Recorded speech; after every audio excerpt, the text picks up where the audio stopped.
வணக்கம். நமது மீடியா செய்திகளுக்காக நான் நிரோஷன். பாகிஸ்தானுக்கு எதிரான போரின் போது ஆபரேஷன் சிந்தூர் நடவடிக்கையில் இந்தியா ரஃபால் போர் விமானத்தை இழந்ததா? பலருக்கும் உள்ள கேள்வி இது. இந்த கேள்விக்கு இந்திய விமானப்படை இப்போது பதில் கூறியுள்ளது.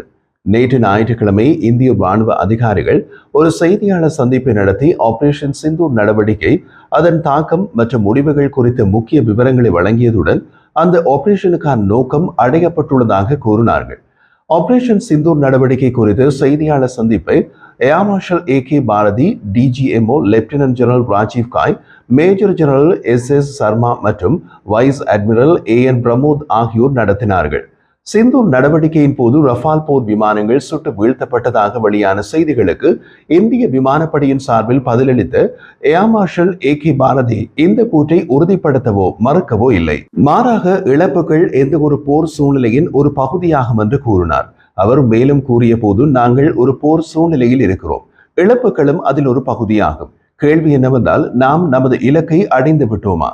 அதற்கான பதில் ஒரு பெருவிரலை உயர்த்தும் விதத்தில் ஆம். அது பற்றிய விவரங்கள் உள்ளன. இருப்பினும் இந்த நேரத்தில் நான் அதை பற்றி கருத்து தெரிவிக்க விரும்பவில்லை. ஏனெனில் நாங்கள் இன்னமும் ஒரு போரில் ஈடுபட்டுள்ளோம். மேலும் இப்போது சில விவரங்களை வெளியிடுவது எதிரிக்கு சாதகமாக போகலாம்.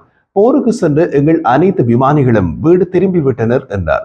அந்த செய்தியாளர் மாநாட்டில் மே 7 முதல் மே 10 வரை கட்டுப்பாட்டு கோட்டில் பீரங்கி மற்றும் சிறிய ஆயுத துப்பாக்கிச் சூட்டில் பாகிஸ்தான் ராணுவம் சுமார் 35 முதல் 40 துருப்புக்களை இழந்துள்ளதாக அதிகாரிகள் தெரிவித்தனர். பாகிஸ்தானுக்கு எதிரான நடவடிக்கையில் இந்திய ராணுவம் 5 பேரை இழந்ததாக அதிகாரிகள் குறிப்பிட்டனர். நடந்த ராணுவ நடவடிக்கையில் துயரமாக உயிரிழந்து ஆயுதப்படைகளை சேர்ந்த எனது 5 சகாக்கள் மற்றும் பொதுமக்களுக்கு எனது மனமார்ந்த அஞ்சலியை செலுத்துகின்றேன். துயரப்பட்டவர்களின் குடும்பங்களுக்கு எங்கள் இதயங்கள் உரித்தாகட்டும். இந்த வாழ்நாளிலும் அதற்கு பின்னரும் அவர்களுக்கு எங்கள் ஒற்றுமையை வெளிப்படுத்துகிறோம். அவர்களின் வாழ்க்கையில் இந்த கடினமான தருணத்தில் அவர்களின் தியாகங்கள் எப்போதும் நன்றியுள்ள தேசத்தால் நினைவு கூறப்படும். மேலும் அவை குறித்து மகிழ்ச்சியான வார்த்தைகளில் பேசப்படும் என்று அதிகாரிகளில் ஒருவர் கூறினார். இந்தியா மற்றும் பாகிஸ்தான் ஆகிய இரு நாடுகளுடன் காஷ்மீர் பிரச்சினைக்கு தீர்வு காண இணைந்து பணியாற்ற உள்ளதாக அமெரிக்க ஜனாதிபதி டொனால்ட் ட்ரம்ப் அறிவித்துள்ளார். இந்தியா, பாகிஸ்தான் இரு நாடுகளும் போர் நிறுத்தத்தை மேற்கொள்ள முடிவு செய்துள்ளன. இருதரப்பும் இன்று திங்கட்கிழமை பேச்சுவார்த்தை நடத்த உள்ளன என்று தெரிவித்தார். அமெரிக்காவின் மத்தியஸ்தத்தில் இரு நாடுகளும் போரை நிறுத்த ஒப்புக்கொண்டதாக முதலில் அறிவித்தவரும் ட்ரம்ப் தான். அதன் பிறகே இந்தியா மற்றும் பாகிஸ்தான் தரப்பில் இருந்து போர் நிறுத்தம் தொடர்பாக அறிவிக்கப்பட்டது. இருப்பினும் போர் நிறுத்தம் அறிவிக்கப்பட்டு சில மணி நேரத்தில் பாகிஸ்தான் தாக்குதல்களை தொடங்கியது. இந்த நிலையில் இந்தியா பாகிஸ்தான் மோதல் குறித்து ட்ரம்ப் மீண்டும் தனது வலைதளத்தில் பதிவிட்டுள்ளார்.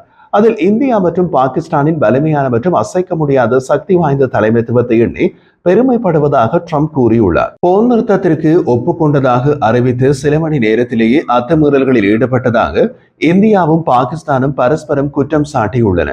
இந்திய வெளியுறவு செயலாளர் விக்ரம் மிஸ்ரி கூறிய போது, ஜம்மு காஷ்மீரில் வெடிச்சத்தங்கள் கேட்கின்றன.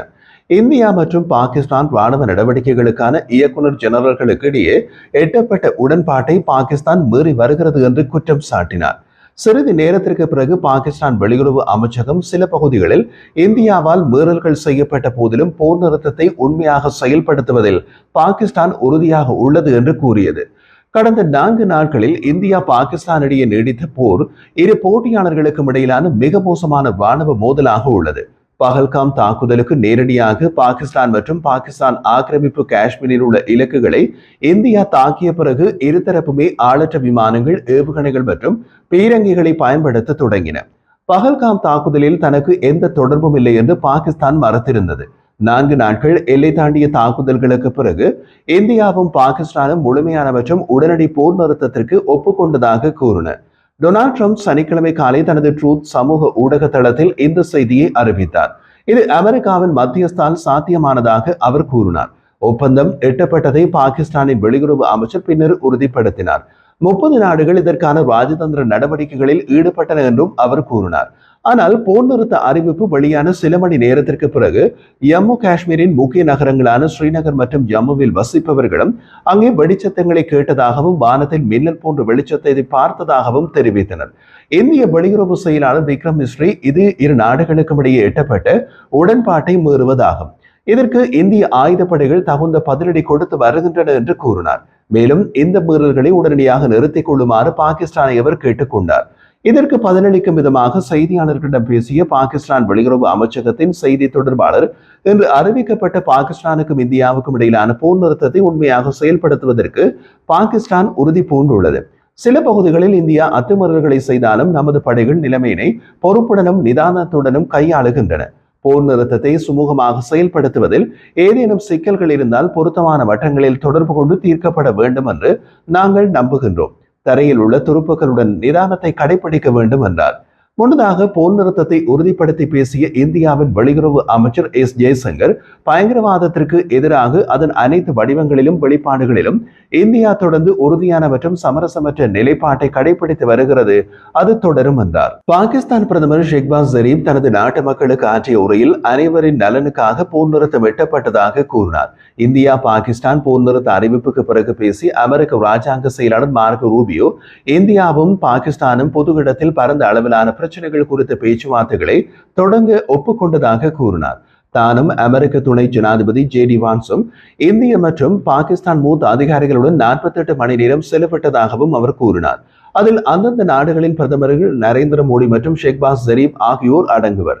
ஐநா பொதுச் செயலாளர் ஆண்டோனியோ குட்ரஸ் மோதலை தடுப்பதற்கான அனைத்து முயற்சிகளையும் வரவேற்பதாக கூறினார். பிரிட்டன் சில நாட்களாக பேச்சுவார்த்தைகளில் ஈடுபட்டுள்ளது என்றும் வெளியுறவு செயலாளர் டேவிட் லாமி இரு தரப்பினருடனும் பேசியதாகவும் பிரிட்டிஷ் பிரதமரின் அலுவலகம் கூறியது. பகல்காமில் 26 சுற்றுலா பயணிகள் கொல்லப்பட்டதை தொடர்ந்து 2 வாரங்கள் நீடித்த பதற்றத்திற்கு பிறகு சமீபத்திய போர் தொடங்கியது. இந்திய விமானப்படை தாக்குதல்கள் மற்றும் எல்லை தாண்டிய துப்பாக்கிச் சூட்டில் பாகிஸ்தான் மற்றும் பாகிஸ்தான் ஆக்கிரமிப்பு காஷ்மீரில் 36 பேர் கொல்லப்பட்டதாக பாகிஸ்தான் கூறியது. அதே நேரத்தில் பாகிஸ்தானின் ஷெல் தாக்குதல்களில் குறைந்தது 21 பொதுமக்கள் இறந்ததாக இந்திய ராணுவம் தெரிவித்துள்ளது. வெள்ளிக்கிழமை இரவு போர் தீவிரம் அடைந்தது. இரு நாடுகளும் விமானப்படை தளங்கள் மற்றும் பிற ராணுவ தளங்களை குறிவைத்ததாக ஒருவருக்கொருவர் குற்றம் சாட்டினர்.